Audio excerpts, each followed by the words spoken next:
Good morning. I'd like to call the Executive Committee meeting Wednesday, September 23rd to order. Could I get a roll call, please? Mr. Lear? Present. Mr. Hess? Present. Mr. Tholen? Mr. Byrne? Present. Ms. Weber? Present. Mr. Payton? Mr. Kinzinger? Present. Ms. Haas? Present. Mr. Featherling? Present. Mr. Miller? Present. Mr. Hunter? Here. Mr. Seroy? Present. Mr. Wheeler? Present. We have a quorum. Excellent. No public comment? Have no public comment today. I need a motion to enter executive session for pending litigation. 5 ILCS 120/2 C11. I guess that would be imminent litigation, I would say, because it's already on us. Mr. Byrne, Mr. Hess, would be a second. Roll call vote, please. Mr. Lear? Aye. Mr. Hess? Aye. Mr. Byrne? Aye. Ms. Weber? Aye. Mr. Kinzinger? Aye. Ms. Haas? Aye. Mr. Featherling? John? Mr. Featherling? I'm here. Aye? Yes. Okay, thank you. Mr. Oh, Miller? my name? Mr. Miller? Yes, aye. Mr. Hunter? Aye. Mr. Seroy? Aye. Mr. Wheeler? Aye, sorry, Motion carries. it's directing.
Alrighty, we are back from executive session, Wednesday, September 23rd, executive committee meeting. All members are still present, I believe, and we've had some other folks join us, department heads and the like. I guess we'll go on. Approval of minutes, August 26th, 2020, and let me take a look here. I would also like to, in the motion to approve, include well, we don't have a monthly report from VAC. We have a staffing report from the county administrator, and it looks like those are the only reports. Is there a motion on that? Just so we can vote with the roll call once instead of twice or three times. Mr. Hunter, Mr. Byrne, let's do roll call and on the Zoom first. Mr. Lear, Aye. Ms. Haas, Aye. Mr. Featherling, Aye. Mr. Miller, Aye. Aye. We got you, John. All in the room, Aye. all those in favor say aye. Aye. Those opposed, same sign. Motion carries. Alrighty, under legislative, Mr. Lear, did you have anything today? Not today. Not today? Okay, I had just two things under legislative. I was talking to Mr. Byrd about this. The Attorney General did render opinion on the ability of a municipality within a county to enact their cupcake ordinance. It's gone all the way to the highest sources in the land. You know, the cupcake ordinance. Well, it seems that only counties can do that, and then if a county doesn't do it, a municipality cannot. So at some point, Bradley may or may not revisit their ordinances. That's on them and their citizens to do, and then their interactions with the health department. So I don't know if we're done with that one yet, but at least that we know that our action would have to come first before anything else. So that was that. The other thing I wanted to let everybody know, it's a legislative issue, but because I'm working on an intergovernmental agreement with all the municipalities in the county, trying to get everybody to the table and working with a private company to provide one location where everybody for free could bring their electronic waste to, countywide. Currently, Karma, the wastewater utility, it's for Kankakee, Bradley, Bourbonnais, and Aroma Park.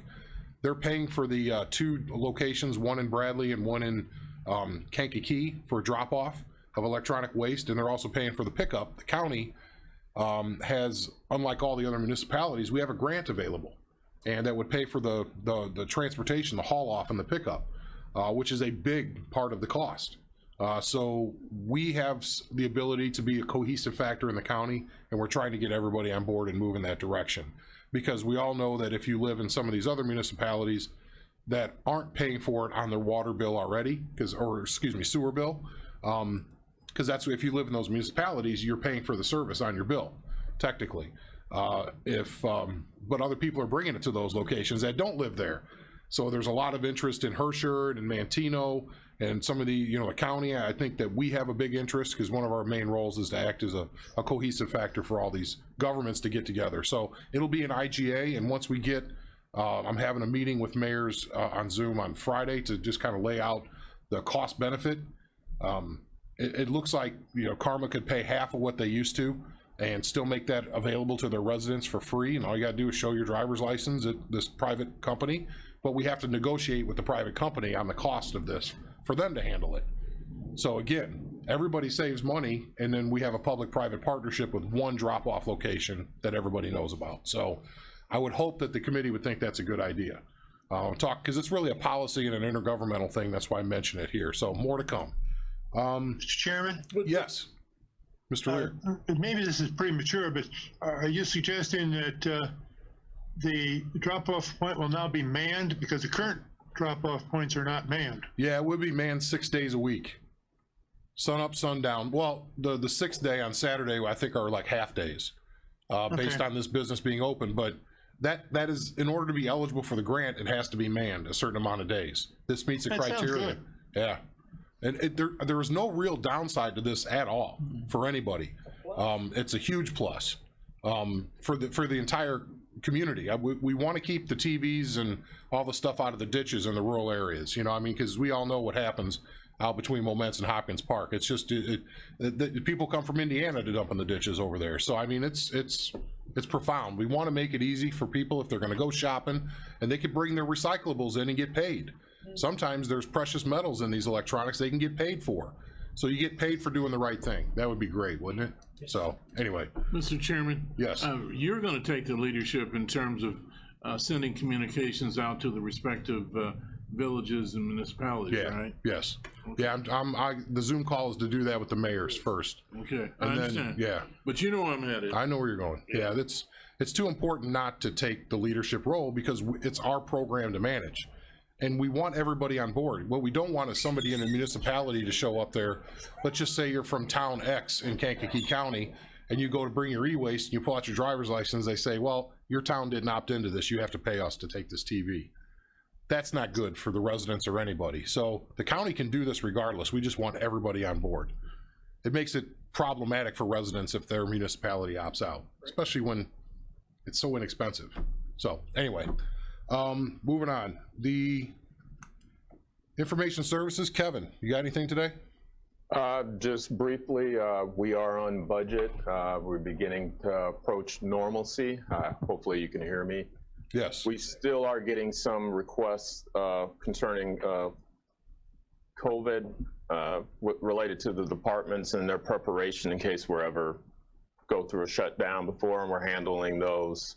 Examples are Judicial has asked us to expand the wireless network in the courthouse. We did that. They needed some solve some concerns concerning their court reporters. The ZBA started streaming that Monday.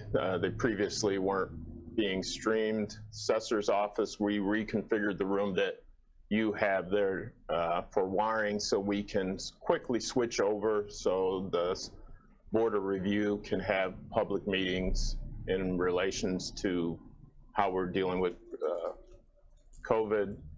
The probation department has ordered quite a few more laptops in case they ever have to go through a shutdown and they can have their employees work from home. We're setting those up. And many other items like that. So we're on budget, we're approaching normalcy, but we still get requests per the departments in preparation in case we ever have to go through a shutdown again. And so you guys know we met with the courts because we have money still left from the Cures Act, COVID, basically, the COVID money.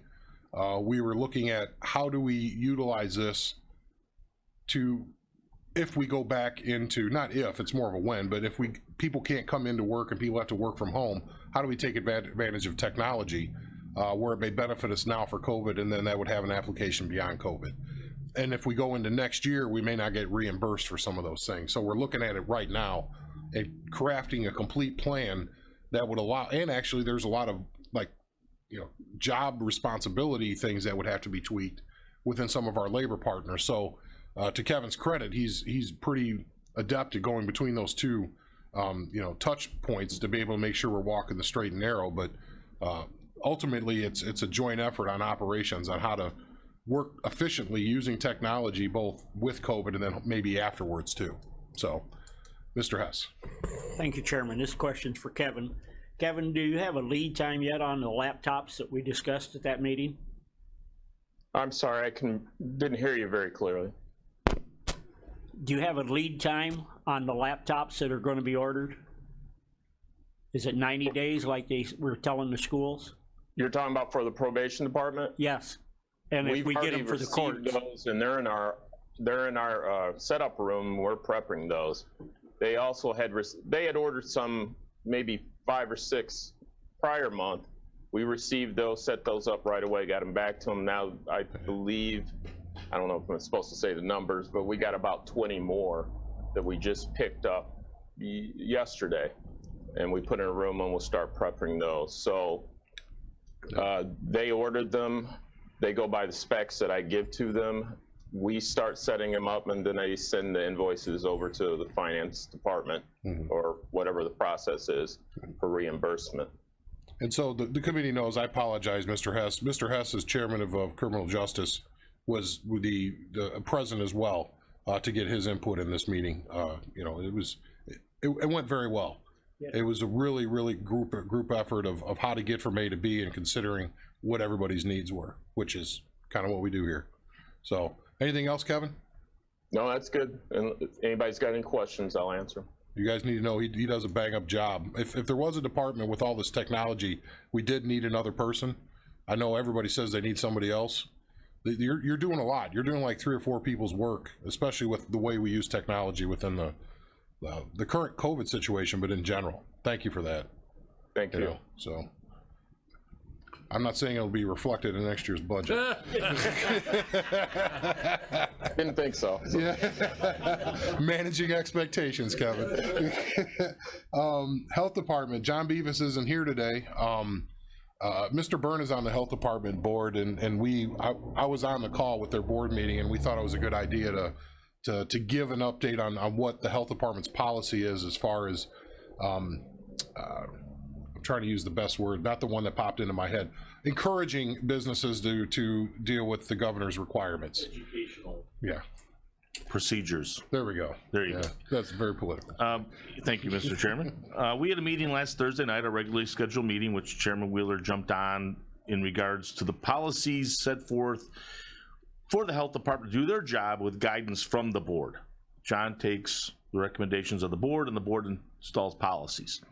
There's been a lot of issues regarding the mitigation and the administrative rules which are passed for Springfield, which is very gray, doesn't give much guidance to the Health Department, but yet the Health Department has a job to do.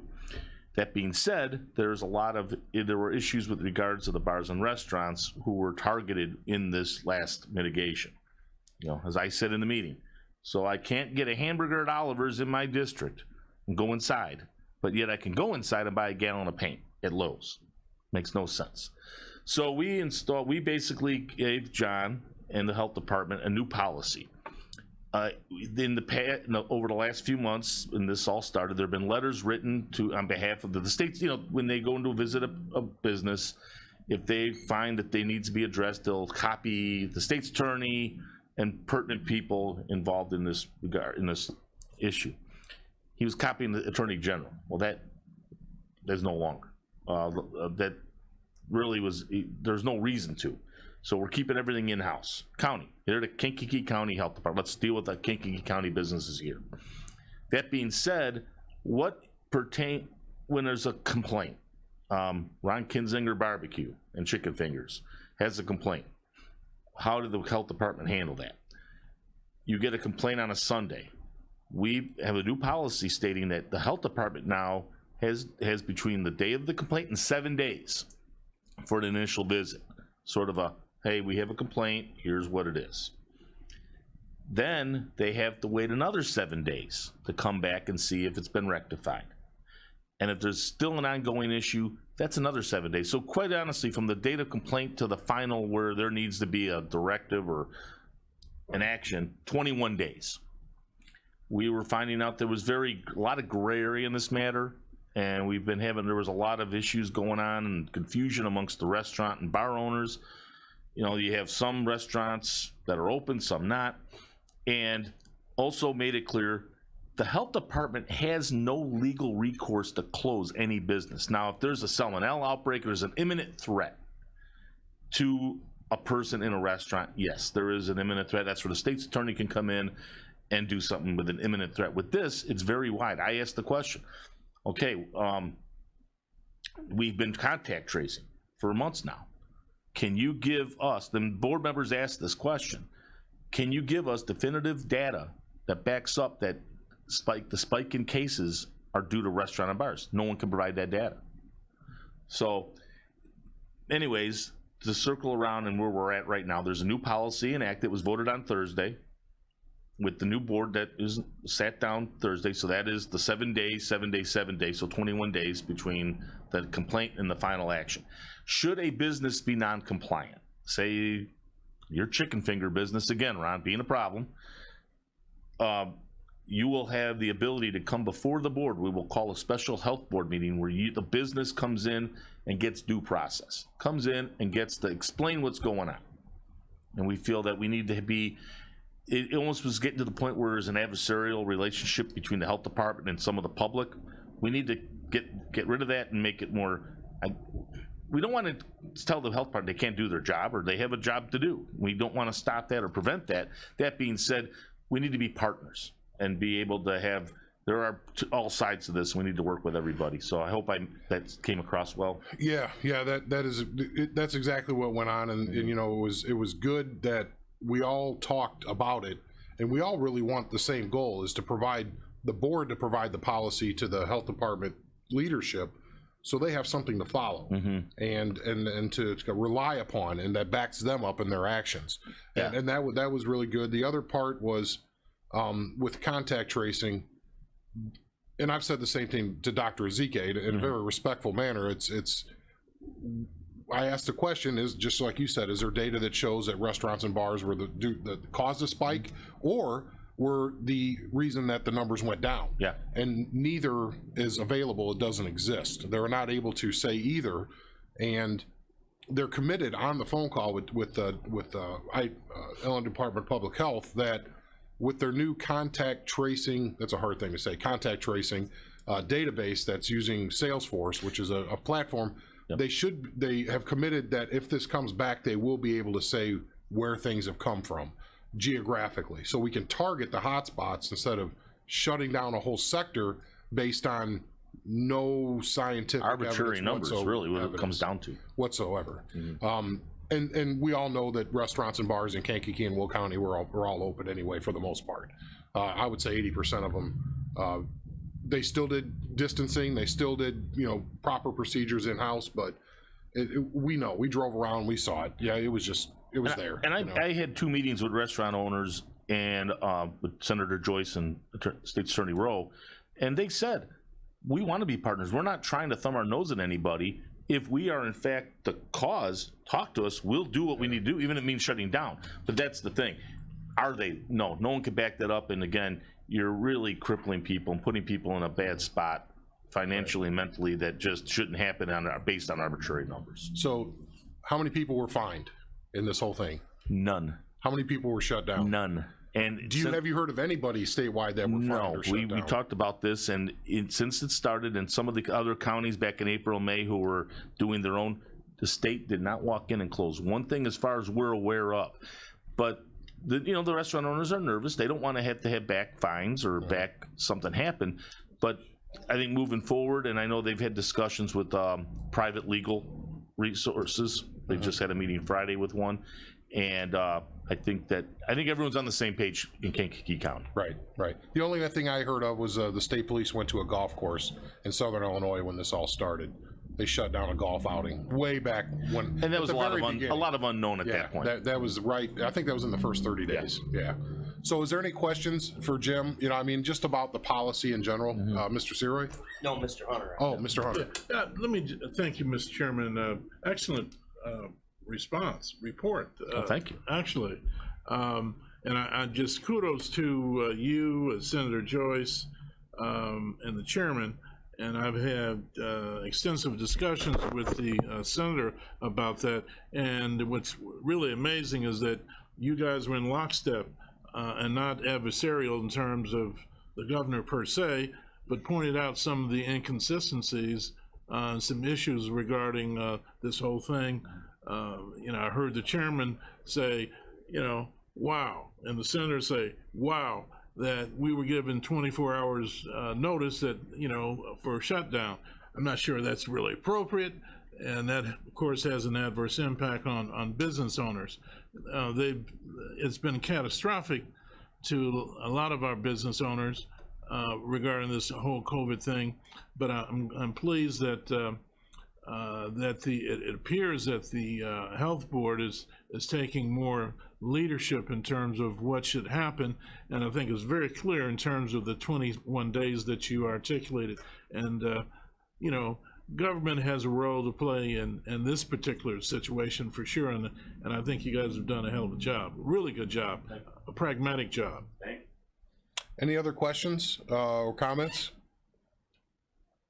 As I tell people, COVID is real. We need to protect people that are at risk, but we also need to target those really where the most risk is at, and not be so indiscriminate with it. And I think every rational person thinks the same thing, you know, because as the restaurants told me, like many of them, I don't think had anybody say anything different. If we're the cause, we'll take our medicine, so to speak. We'll be the ones that are shut down, but nobody can tell us or prove that we are the cause. So, with that, if there's nothing else, moving on. We don't have anything from schools today. Dr. Murphy, we have no VAC report submitted. So we're up to County Administrator's report. Anita Speckman. We've already approved staffing, just to kind of prepare if you have any questions for her on that. Need theme music.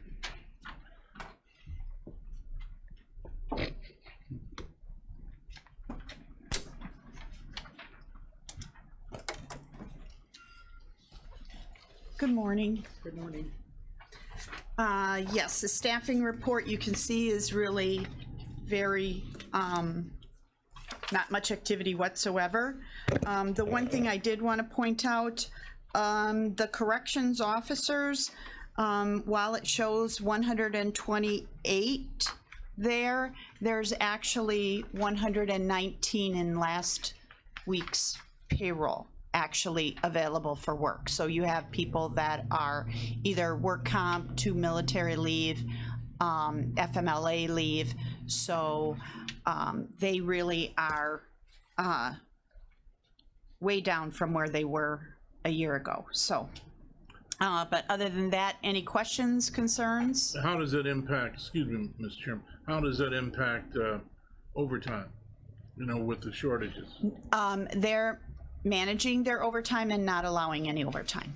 So for the most part, they may have a little bit, but I'm trying to think. I check with Chad pretty regularly. For the most part, he's making do without. He's not allowing any overtime. So he watches that very closely. Any other questions about staffing? Okay. Okay. Mark Rogers is not here today, but he asked me to put this forward. It is a memorandum of understanding to be attached to their contract. Right now, there's just some language issues related to paid leave. When someone is on extended illness, last year they had a person who was out for an extended period of time with a serious illness. This year they had one as well who was out for several months. In those cases, those employees had been quite diligent with their extended illness time and had time in their leave bank that they were paid during that illness. The way this section of the contract is written, what would happen is if you're out, let's say for 3 months for a serious illness this year, your vacation for next year, if you use extended illness, would be reduced by a quarter. That'd be a third. Yes, that would be a quarter. Because for purposes of this section, it says work, hours of work includes sick, no paid or unpaid absence shall be counted as hours of work. Well, we say it differently in other contracts. Most notably, we use it in the corrections contract and sheriff's contract. We have somewhat similar language, not as clear in the county policy for non-union employees. But the way we say it in those contracts is this: benefits during leave, neither holidays, vacation, nor sick pay shall be earned on an unpaid leave of absence.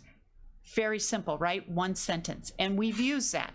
So if you're off for 3 months and you didn't save your sick time for a serious illness, then next year we're going to reduce your sick, vacation, and extended illness by that 1/3 of a month that you were off on unpaid leave. In the highway contract, the IUOE contract, they have all this language in here. So it's confusing as to whether or not when these people are off and they have extended illness and they're paid, whether or not they're accruing their sick and vacation given the next year. And that's what we're trying to fix with this. My recommendation would be to approve this for now, and then with our next contract, removing all that complicated language throughout that contract and adding the one sentence that makes it very clear. If you've not been diligent in saving your extended illness, and then you need, usually it happens when they get to be older, something, I know, Youthfully challenged. I'm right there. Don't be offended. I'm right there. I see these people and I'm like, oh, right there with you. Yep. So Later in your tenure with the county is what I'm saying. I need a motion first to get into discussion. That's the way that we have to do the business. Mr. Seroy, do you have a motion to approve the changes? And is there a second? Mr. Byrne. Okay, Mr. Hunter. Let me say this, madam. Mrs. Jones, who is 25 years old, and she wants to start a family. And she's been working here for 2 or 3 years. She's accrued some benefit time. Also, she gets pregnant, right? For some reason, she contracted COVID in the workforce, in the workplace. So you're telling me that there's an adverse impact because of the situation she contracted in the job. That's a workman's comp issue and it's some other issues, but there's an adverse impact upon her because of a disability, and I think COVID is a disability. Have you thought about running this past, because it may be an ADA issue as well too, have you thought about running this past EEOC or the Illinois Department of Human Rights regarding the language? We have, first off, let me say this. COVID contracted in the workplace is work comp and therefore paid. I understand, but what I'm... Number one. Number two, the federal government has also granted employees 2 weeks off, all employees, 2 weeks off for any COVID-related. That's the second thing. Number three, all employees under FMLA are granted 12 weeks now paid. Our policy requires they use their paid time off during that period, but they could end up in an unpaid situation. Yes, that's And so true. you know, I will say we have had issues where somebody, employees, I decremented their vacation the following year and it stood. Well, and the language has been gone through that process because it's the language Yes. that's in our other contracts. Yes. it still doesn't make it right. Plessy versus Ferguson, Dred Scott, just because it's law doesn't mean it's correct. And, people who look like me, prior to the Civil Rights Act of 64, we weren't treated, fairly and there was some equity. All I'm saying to you, there's some adverse impact implications of what you've indicated. You've intimated yourself there may be some issues regarding people being adversely affected. All I'm saying is that I would have some other regulatory agencies to take a look at it and see what they think. That's all I'm saying. Thank you, Mr. Kinzinger. Let me correct Mr. Hunter here a little bit. You deserve it. You deserve it. I, as one who negotiates contracts with labor and have labor agreements signed with Local 150, this doesn't sound like a memorandum of understanding, but rather a change in the contract. If you read the last paragraph, cut to the quick, it said that time spent on extended leave shall be considered hours worked for purposes of accumulating vacation and sick time. I know from fact that once something is added to a contract, it's nearly impossible to get it out of a contract. I would suggest we cripple through this contract year and negotiate whatever is agreeable when the contract is due in next year. Well, and that's why this is an MOU to get through, because they're going to be starting that Well, negotiation. then we need to put something in here that all things negotiated expire at the term of this contract, this memorandum of understanding, because it's gonna be hard to get it out. And I think that it's a material change and was not negotiated. That's what I see this as, a material change in the local 150 contract with our employees. Well, I will say this, there is confusion in this contract. There is another section under extended illness where there's an item number 7 that says, while an employee is utilizing his time from his or her extended illness bank, the employee will continue to accrue vacation and sick. It's already in there. on So another section. it's there in another section. The problem is that this section doesn't mention it. So can we have that stated to clear up section so-and-so, we are doing that? When I see this, this kind of thing just gets messy in the future. It isn't today's problem, it's tomorrow's problem. Well, and you're right. I did talk to Mark about that. I don't like something that's this wordy, Yeah, I don't which either. is I don't why like it. I recommend the one sentence and you take all this stuff out. That's where I'm at. That's what I prefer. It's very clear, it's easy to stand on, and it's easily explained to our employees. They understand what it says and what the implications are. I am opposed to adding anything to a negotiated contract. And if, like you said, it's in somewhere else in this negotiated contract, then change the one sentence, but don't call this a memorandum of understanding. I'd like to see it simplified and stay in agreement with the negotiated 150 contract. And clarified, and I'll follow Anita's leading. If she says it's in another section of the contract, clarify this section. So is that an amendment to the motion?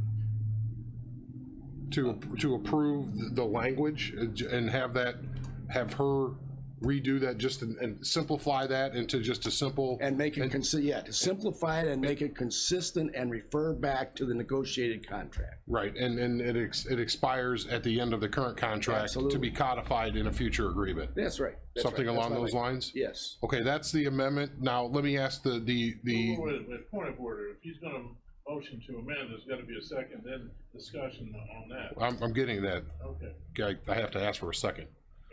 So is there a second? Okay, Ms. Weber. Now, the original, on the amendment, is there any thoughts on just the amendment part itself?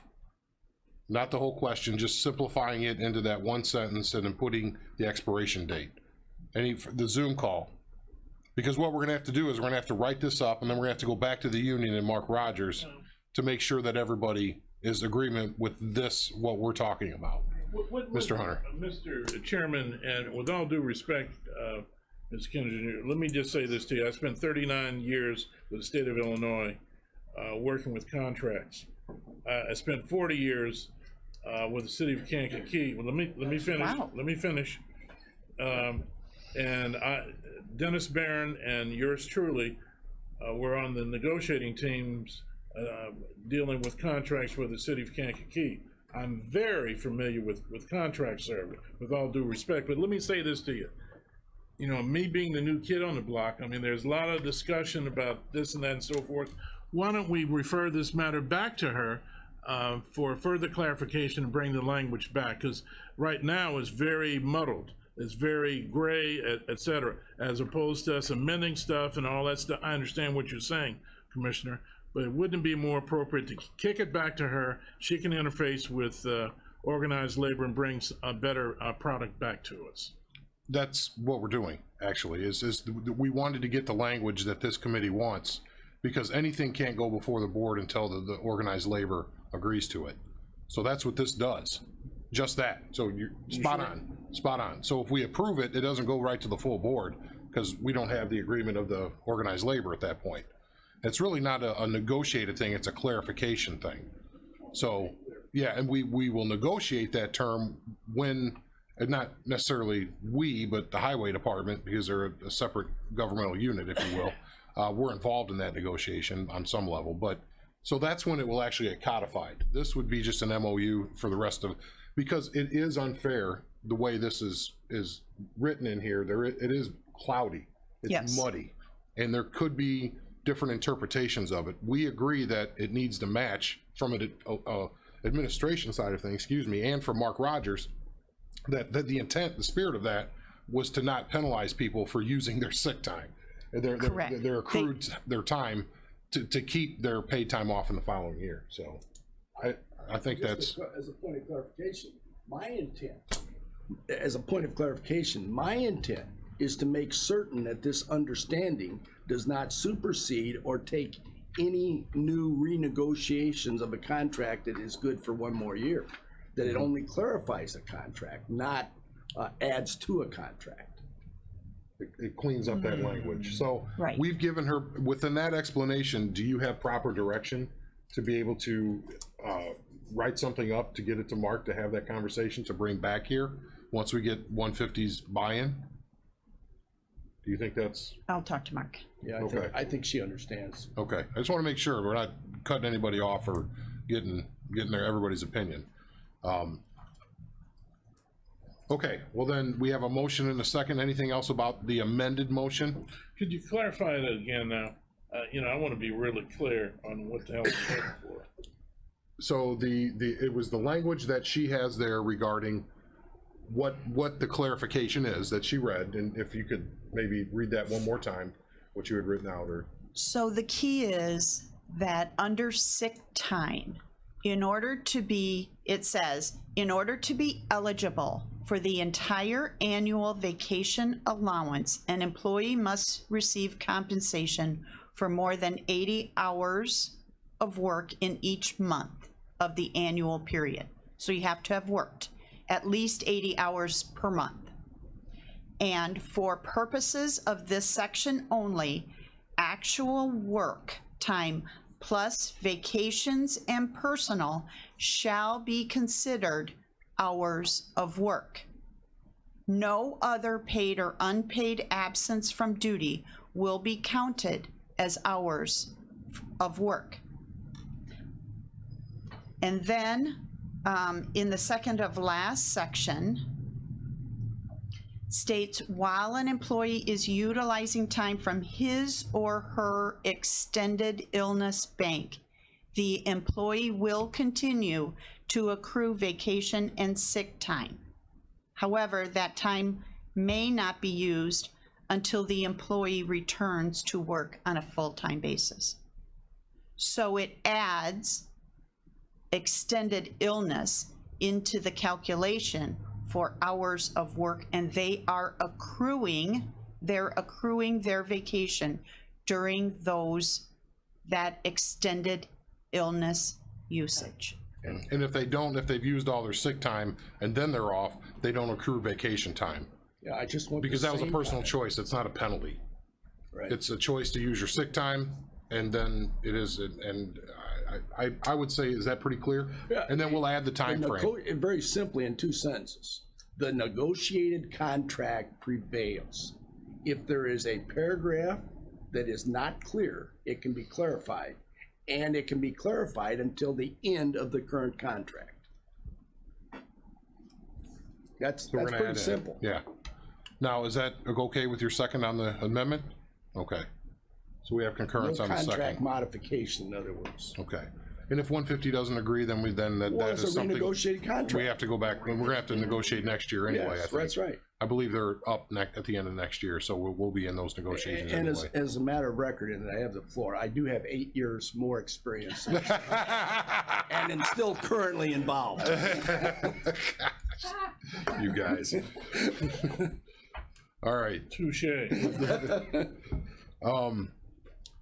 All right, so let's vote on the motion then. If there's nothing else, we'll go Zoom roll call vote first, please. That's on the I amendment. mean the amendment to the motion. Just the amendment. Mr. Lear, Aye. Ms. Haas, She's off. oh, she's off. Mr. Featherling, Aye. Mr. Miller, Did it? Aye. All right, all those in the room, actually, let's do roll call in the room too. It's money. Mr. Hess, Aye. Mr. Byrne, Aye. Ms. Weber, Aye. Mr. Kinzier, Aye. Mr. Hunter, I'm gonna abstain. Can't abstain. You have to vote. That's part of the county code. I'll pass. You have to vote. I'm sorry. I'm just saying. It's the county code. pass- No, or Passing goes to the prevailing side. I'll vote no. Okay. Mr. Searoy, aye. Mr. Wheeler, Aye. motion carries. And just so we're clear, if you're in a direct conflict, that's the only time you can abstain. You petition the chair, and if there's a disagreement, then the board, I don't know the board about votes. that. Yeah, that's just the county code. Okay, now we're at the whole measure at hand. We had a motion and a second on the floor originally from Mr. Searoy and Byrne. Mr. Searoy and Byrne. Okay, we'll go roll call vote, please. Mr. Lear, Aye. Mr. Hess, Aye. Mr. Byrne, Aye. Ms. Weber, Mr. Kinzier, Aye. Mr. Featherling, Aye. Aye. Mr. Miller, Aye. Aye. Mr. Hunter, No. Mr. Searoy, Aye. Mr. Wheeler, Aye. motion carries. All right, thank you for that. We'll get another version back to the group based on your needs and wants and desires. Mr. Hunter. Mr. Chairman, thank you very much. Could you, perchance, share that with the regulatory agencies I talked about, EEOC 312-353-2713, Illinois Department of Human Rights, 312-814-6200. I think it's appropriate that we give it to the state's attorney to do that. Well, That's not Anita's thing. It's the state's attorney would check the legality of the terminology. Well, all I'm saying is that Absolutely, yeah. those are the regulatory agencies who have oversight regarding ADA. I got They're it. the experts. Right. And he would have to check with them, I would assume. That's their end of the pool that we try not to swim in. So when we go down this road, you'll have the full vetted version, because all contracts go through AS, the Assistant State's Attorney's Office, regardless. Let's see, EAP. EAP. Yeah. The EAP was, this company was new this year. It started, our contract with them started January 1st of 2020. It runs through December 31st of 2020. We are currently paying $1,033.50 a month, so a total of $12,402 this year. This is the utilization report. You can see that there were 10 employees who during 8 months contacted and accessed the EAP services. Each of those 10 people had an average of 3.7 communications with the EAP. The big startling thing for this group is that there were 195 accesses to their work life online. And so that although the number of employees calling is relatively low, the number of employees accessing the services online is pretty big. And if you go back to the very back pages, you can see what different course titles those people accessed. 100% of the employees that asked for EAP care were totally resolved within the EAP system instead of being referred to our health insurance company. So that's good news. There was one of these 10 that was referred by their supervisor.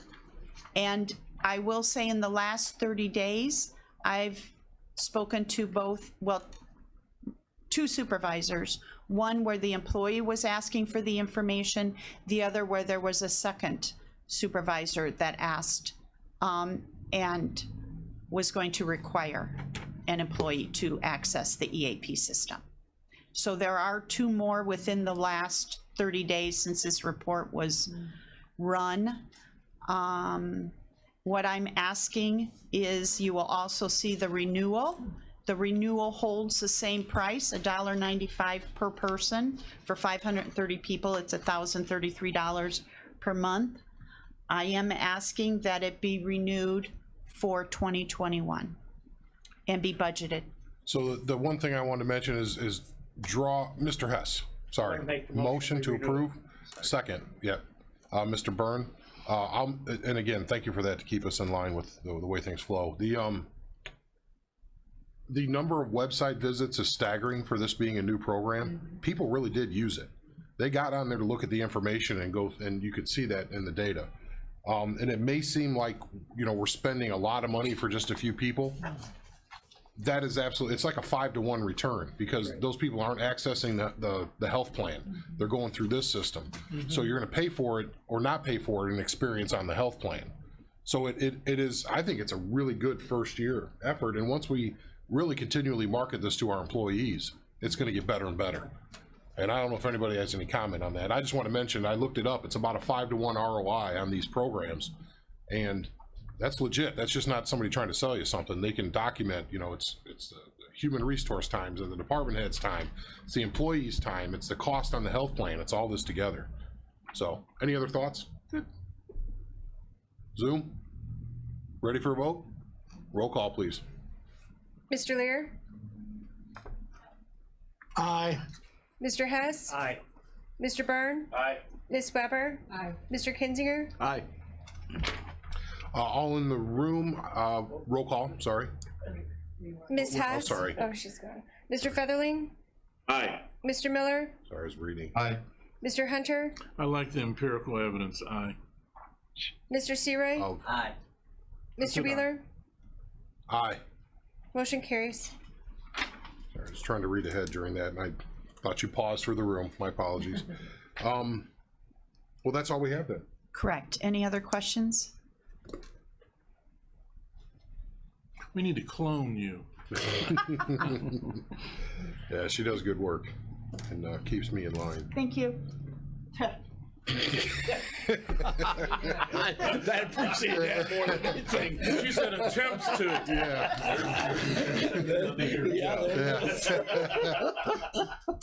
I don't know. That was code for something, and I'm trying to think, what could I say on TV that was code for? We all heard it. We all heard it. Appointments, reappointments. I'll run through these real quick. 3 openings on the Mantino number 9 drainage, 1 on the Moments and Yellowhead. Oh, it's drainage district season. Moments and Yellowhead drainage number 1. 3 openings, Moments Pembroke Union drainage number 1. 1 opening on the Raymond drainage district. 1 opening Spring Creek drainage. 1 opening Union drainage district number 2. 1 on the Yellowhead in Washington Union drainage district number 2. 1 on Animal Welfare Advisory Committee. It's a veterinarian. The current vet is reapplying, but we still put it out there every year, because that's the one position there that is every year is renewed or opens. 3 openings on the Kankakee County Regional Planning Commission. The next one has been filled. 1 opening on the Historic Preservation Commission, 1 on the Essex Township Fire Protection District, and 1 on the Kankakee Township Fire Protection District. And sorry, mine's kind of cut off. That was all the appointments. Did want to have a quick discussion. In your packet is a copy of the agreement for the Kankakee County Land Bank Authority. This is a discussion, it's not a vote. I just want to mention that. That's the way it was put on the agenda. Ben Wilson is here.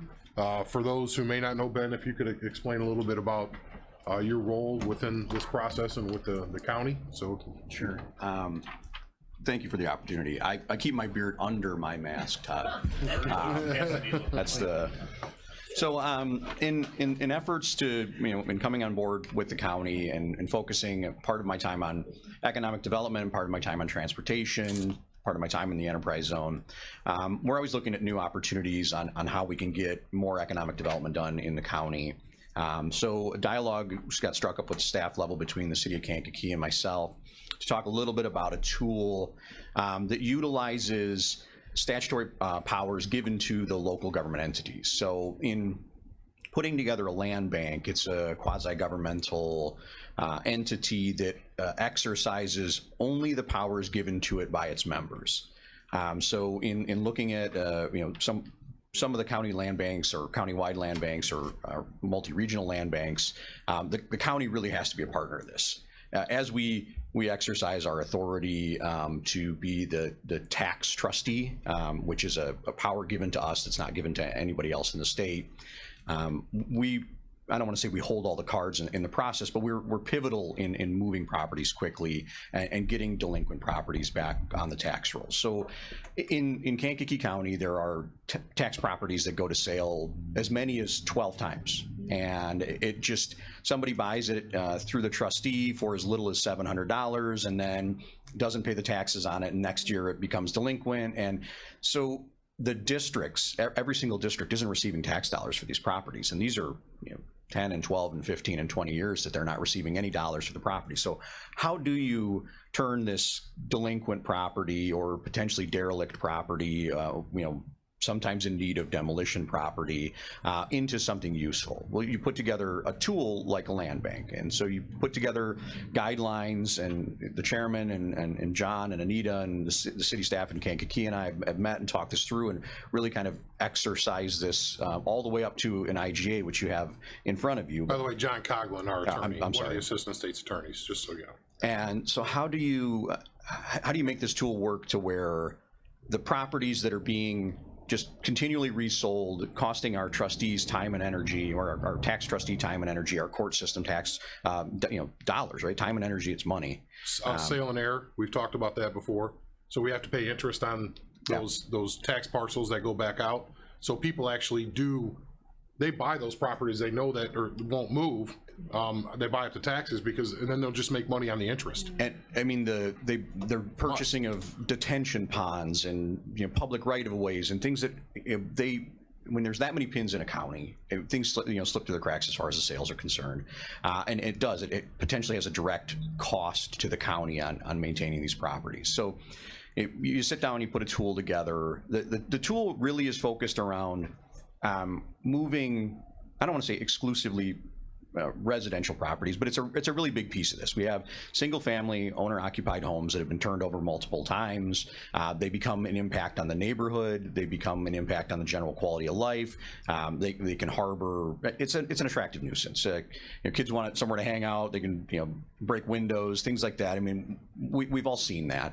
But there are also components of this that other land banks have utilized that we've discussed in putting together kind of the next piece of this, which is we have a IGA between the entities, and then we would go into policies and procedures for operating the organization. How do you turn commercial properties that potentially have some impediments to economic development and get those off the books? One of the biggest pieces of that is basis. A developer comes in and is looking at back taxes on a property, and they say, we'd love to be involved in this, but if the city uses their capacity, which is deed in lieu of foreclosure, that could be a year or two before they would be able to receive title of the property. A developer doesn't want to wait a year or two for somebody maybe to be able to wipe the taxes in this back tax situation. We, as the county trustee for the taxes, can move that process very quickly, so that becomes really this great synergy in the partnership. So you've got properties, I'll use an example, the one directly across the street here.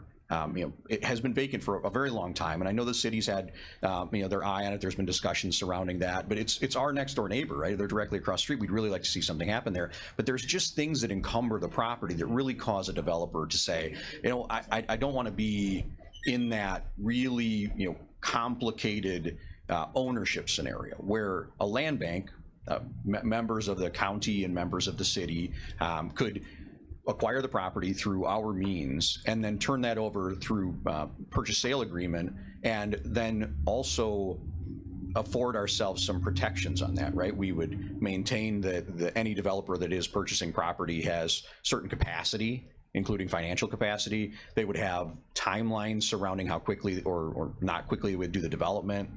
You can create this to where it's not just sitting out there and going through the process over and over, and we can really step into that.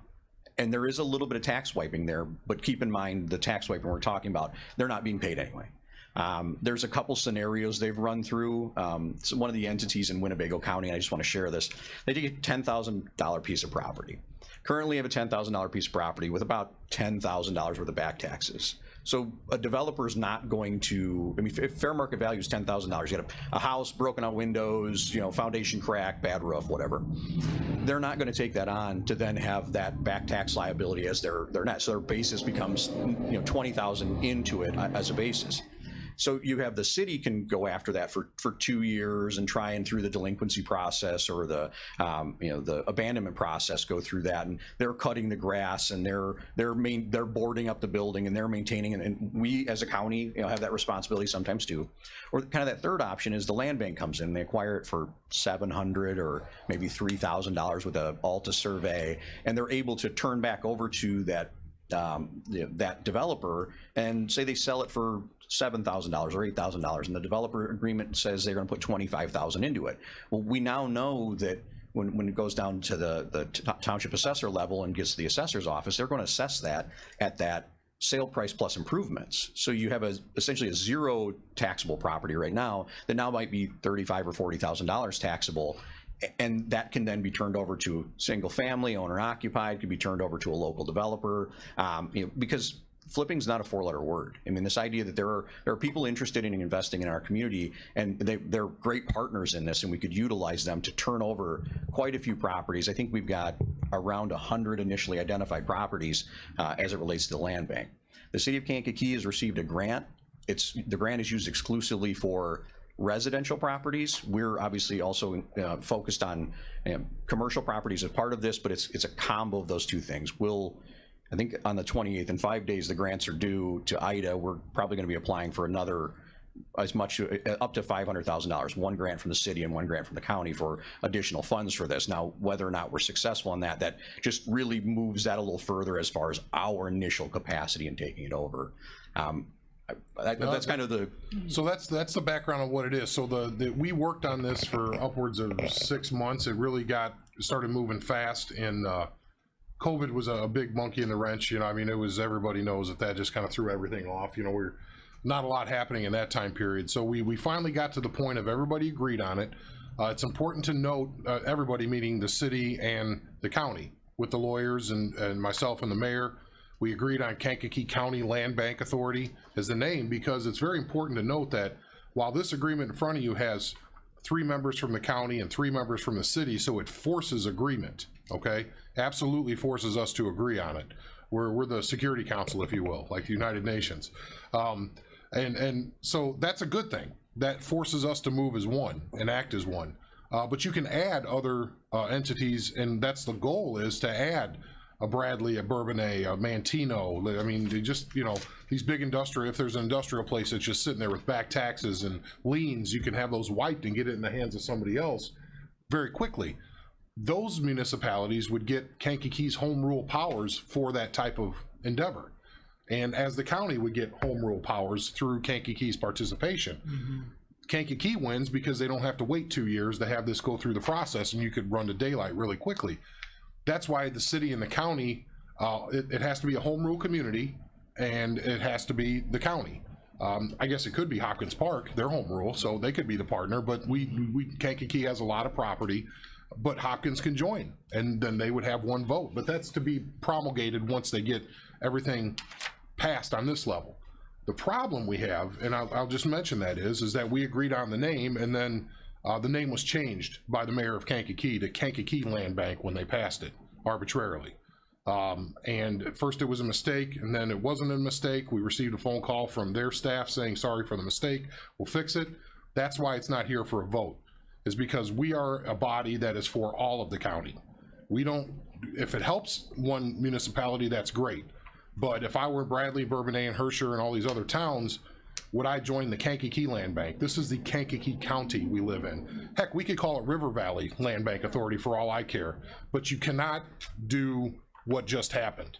I have my own theory of why it happened. Let the church say amen. But this is, I am steadfast in this, because I will protect, I want to say the rights, but I want it to be something everybody can join and be part of together, and not to have it be so parochial and used in a year when elections are going to be starting. So with that to be said, if there's questions about what it is and how it operates, we can go down that road. I really wanted to have the discussion now, but I didn't want you to think that I'm not for this.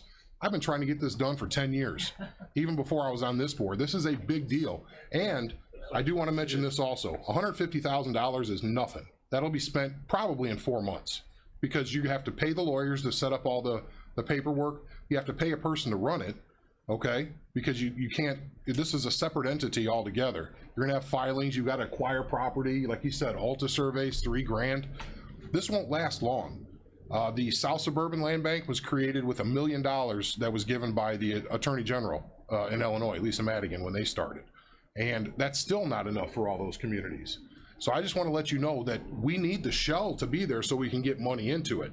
That's very important to me. But to expect that it's going to be able to do what we want it to do with $150,000 is just not possible. It's enough to get it going, but it's not enough to make it happen and really have it start working, because it's churn. You need properties coming in and out, in and out, in and out, in and out. And if you don't have the money to do that, it just won't work. So we'll start with Mr. Hunter and then Mr. Kinzinger. You know, you mentioned, Mr. Chairman, thank you, that this was up for discussion. You know, concern I have, and I think you and I have had this discussion already, on page 5, the Board of Directors. It's kind of nice to have Kankakee County people involved as far as the Board of Directors. I'm not sure if I want a person from Saline County or Randolph County or Cook County or Lake County being a director. It's my understanding that there has been action taken by somebody down the street about a certain person being a member of the Board of Directors. Is that a fair statement?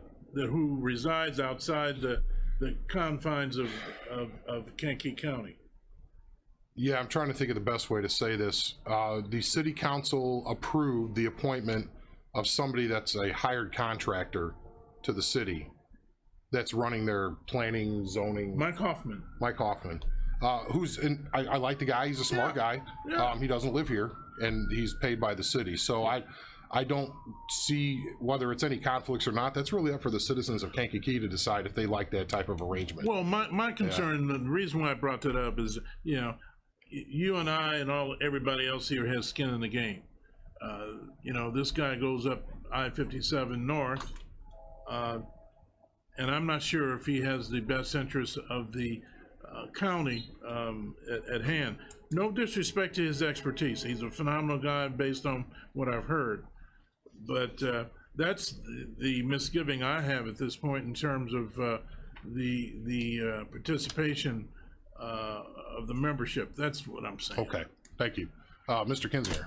I think this is an excellent idea and should be pursued, and I kind of like the idea of having one outsider on the board. Their vote is the same as everybody else's, and it gives us a new perspective. Many times a developer gets an idea that you don't see because you have blinders on in the county. So I don't see a problem with what the city of Kankakee wants to do. I do like the idea of the county, and I think this is structured well, and would like to compliment everybody involved with it and like to see it pursued.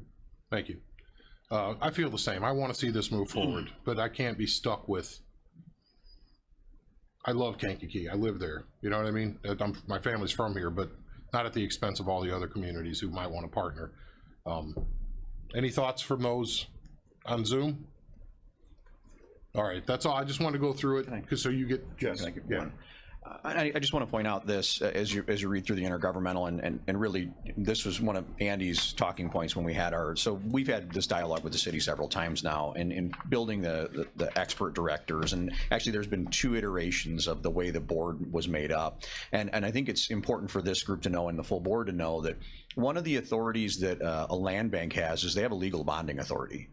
And so we wanted to make sure that any any entity that we would be party to that potentially could be borrowing money would be equally controlled. So we would have, it essentially it becomes a stalemate in the vote, where if the board of directors, the 6 directors, including the county, which, you know, the chairman would be coming back to this group and, you know, and discussing it with all of you before those types of decisions would be made. I just want to give you that surety as you read through some of that kind of fiduciary duty language in this IGA. We're bound to, as a county, are bound to the things that happen by that board. But because of the way the structure came out of our conversations with Mr. Coughlin and Anita and Andy, we made sure that we got exactly half of the board in that board makeup, because it originally started off as 9 members.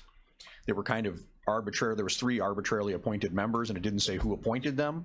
And so then that became a scenario where we could be tied to something where that becomes a big issue for the chairman. He's, you know, giving us language back on that. How do we make sure that happens? So we've come up with 3 and 3. We think it makes sense. You add another entity. You start talking about adding 1 vote for the other entities to where the controlling interest stays with the original members. So that way, you know, there's not changes in direction that wouldn't be something that this board would want to have happen. I couldn't have another entity making financial decisions for the county. That is just not something that I was comfortable with, and I'm sure you're not either, as board members. We force a consensus, and then we all have skin in that game, so, which is nice. Thanks, Ben, I appreciate it. Very thorough. All right, with that, a motion to adjourn. Mr. Hess, a second. Mr. Byrne? Yep, why not? All those in favor say aye. I apologize. Wait a minute. Is there any new business, old business? I skipped that over. I apologize, everybody. Just belay that motion for a moment. Give me a hurrah. New or old? All right, motion is second. All those in favor say aye. Aye. Those opposed, same sign.